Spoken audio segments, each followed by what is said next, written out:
I'm Lisa Kazbour. Today I want to talk to you guys a little bit about health and wellness at work. So wellness is something that's kind of taking off right now, right? A lot of companies are getting into it. They're interested in it. They're starting to see some of the logistics behind it. So I want to bring a little bit of behavioral science into it and talk about what the science has to say about some of our current efforts and thinking. Let's start out what you're all interested in is what's the ROI on wellness? Why even think about having a wellness program? The truth is there's a lot. Well-done wellness programs can get somewhere up to the upwards of 6-to-1 ROI. That's impressive. I want my investments to have a 6-to-1 return. That's very impressive. Some that aren't run well don't do as well. The key is to find one that's a good one, an evidence-based one. I think the coolest thing about some of this stuff, though, is the side effects you get from the wellness program. So the money back, that's great. But the side effects that come along with wellness programs are really cool. You get things like a better culture. You get people reporting being happier at work. We like that. When you have people who are happier and like being at work, you get that thing we call discretionary effort. It's the gold, right? Another really cool side effect, you get loyalty out of your employees.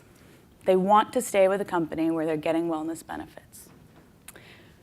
So good health and wellness programs, they influence health outcomes. We want people to be healthier, right? So what produces our health outcomes? There's two big factors that go into this. The first is our genetics. We're born with a predisposition to certain diseases, conditions, ailments. Nothing we can do about that yet. Maybe sometime in the future we can get some of that taken care of. We can't do much about it right now, though. So we're set with those, not going to fix those. The other major factor, as you might have guessed, is our behavior. So what are you choosing to do on a day-to-day basis? Are you choosing to go to the gym? Are you choosing to stay sedentary in front of your desk all day? Are you choosing to eat donuts and then go to the gym?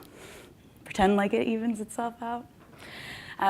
That has a massive impact on our health outcomes. So just because you're born with a predisposition to a certain disease does not mean that you can't beat it. In fact, John talked about it earlier. Our genes turn on and off depending on our behavior. So we can switch some of that bad stuff off. But we've got to focus on the behavior. The behavioral part's the only part we have any control over right now, so that's what we're going to focus on. How many of us have ever tried to quit smoking, lose weight, eat better, exercise more, et cetera, et cetera? Keep your hand up if you were massively successful in every attempt you've ever made. Yeah. It just doesn't work that way, and there's a good reason, there's a good scientific reason why it is pretty difficult for most of us, and it's because we're battling against consequences that are reinforcing, that are now, that are sure. Those are the most powerful kinds of consequences. So to demonstrate, I like cheeseburgers. Most people like cheeseburgers. Why do I like cheeseburgers? I like them because they taste good. I'm less hungry after I eat them. And I know that. I know they're delicious. I have lots of experience saying they're delicious, and they're delicious right now. In the long run, that puts me at more of a risk for things like heart disease, stroke, diabetes. But that happens so far down the road that it has zero impact on my day-to-day behavior. I just want a cheeseburger right now. I really could care less about the 10 years. On the other hand, the salad is a little less appealing than the cheeseburger.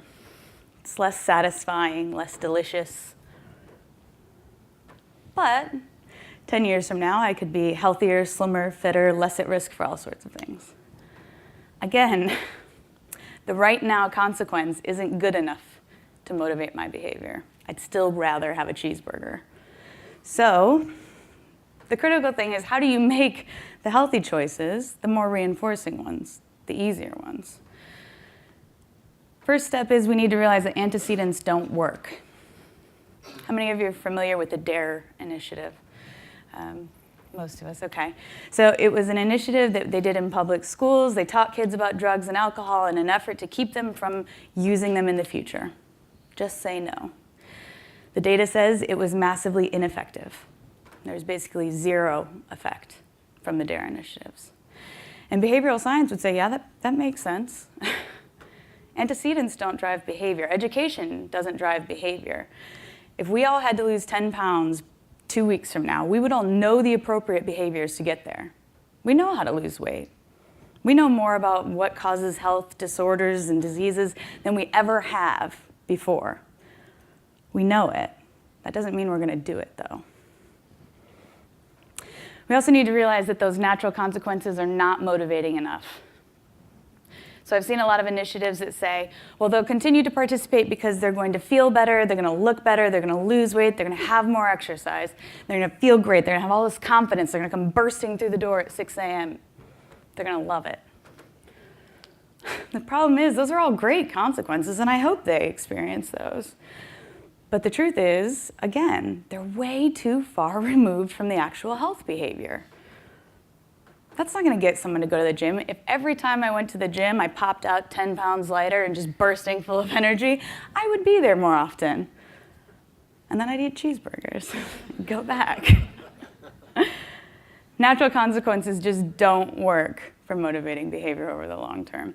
So we start to talk about what we call extrinsic consequences. So most of the time we start to think about things like patting people on the back or giving them bonuses for participating in wellness programs.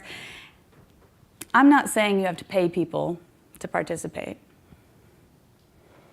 I think things like keeping each other accountable, having coaches to keep you accountable, recognizing the people who are being successful, I think those are great. Those are great motivators.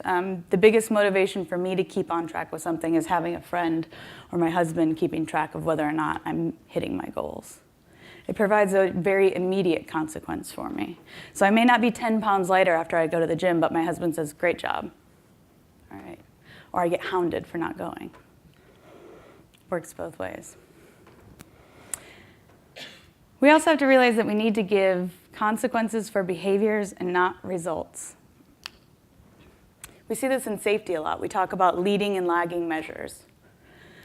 So in health, we talk about the lagging measure of losing weight. So we're going to give a prize to the person who loses the most weight. And what inevitably will start happening is that no one loses any weight for the first 2 months. The last month rolls around, and suddenly everyone's starving themselves, exercising with trash bags over their head to sweat out weight for the weigh-in. That's not what you want. That's not healthy in any way. It doesn't work. And so we have to get back to focusing on what are the leading behaviors. Well, leading behaviors would be reinforcing people for eating right, or for hitting step counts, having a step challenge, those kinds of things. The leading behaviors are really critical in this. One other place I see a lot of wellness initiatives lacking is in the data and feedback department.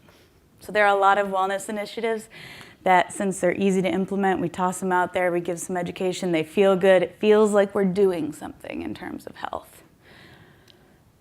That's great if you have data to tell me it did something. You've got to get the data. You have to know whether or not you're having an impact. And if you're not, you need to stop. Fail fast. Find something else that will work better. The feedback component is really important too. I've all too often seen wellness programs that people hate. They find them ridiculous, they find them patronizing, they find them hard to use, miserable. And unless you're asking and getting feedback, you can't make it better. And so getting engagement, getting feedback, and having the data to support your decisions in a wellness program is absolutely critical. So what drives success in a wellness program? It really comes down to impacting health behavior. You can't impact health behavior unless you have an understanding of behavior. That's where the behavioral science component is really, really important. With a good understanding of how the environment's driving behavior and how to strategically use consequences for the right stuff, you can absolutely have a wonderful wellness program that results in massive returns, not only monetary, but on all of the other good side effects as well. Thank you.